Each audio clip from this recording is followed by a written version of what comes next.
नमस्कार। हम एक कजरी गीत बनाए हैं और कजरी है, देखिए हम अपने पति के ऊपर बनाए हैं। तो पढ़ाई सबके लिए एक अनमोल चीज़ और बहुत महत्व चीज़ होती है। तो देखिए हमारे पति जी क्या किए हैं, तो आप लोग सुनिए कजरी। सैया फेल भइल इंटर की पढ़ाई में, पिक्चर के देखाई में ना। सैया फेल भइल इंटर के पढ़ाई में, पिक्चर के देखाई में ना। कई के पापा से बहाना होएंगे घर से रवाना, कई के पापा से बहाना होएंगे घर से रवाना।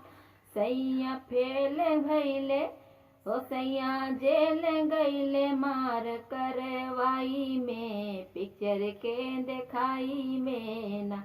सैया जेल गईले मार करवाई में, पिक्चर के देखाई में ना।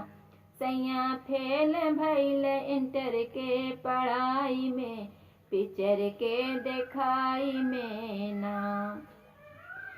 कई के चाचा से बहाना होएंगे घर से रवाना, कई के चाचा से बहाना होएंगे घर से रवाना। सैया जेल गईले हो सैया जेल गईले मार करवाई में, पिक्चर के देखाई में ना।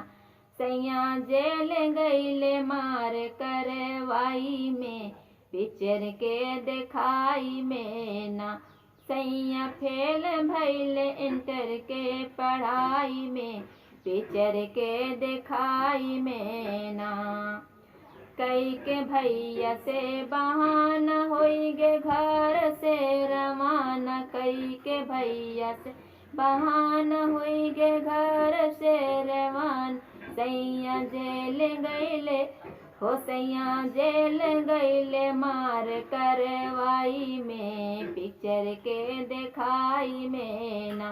सैया फेल भइल इंटर के पढ़ाई में, पिक्चर के देखाई में ना। सैया फेल भइले ओ सैया फेल भइल इंटर के पढ़ाई में, पिक्चर के देखाई में ना।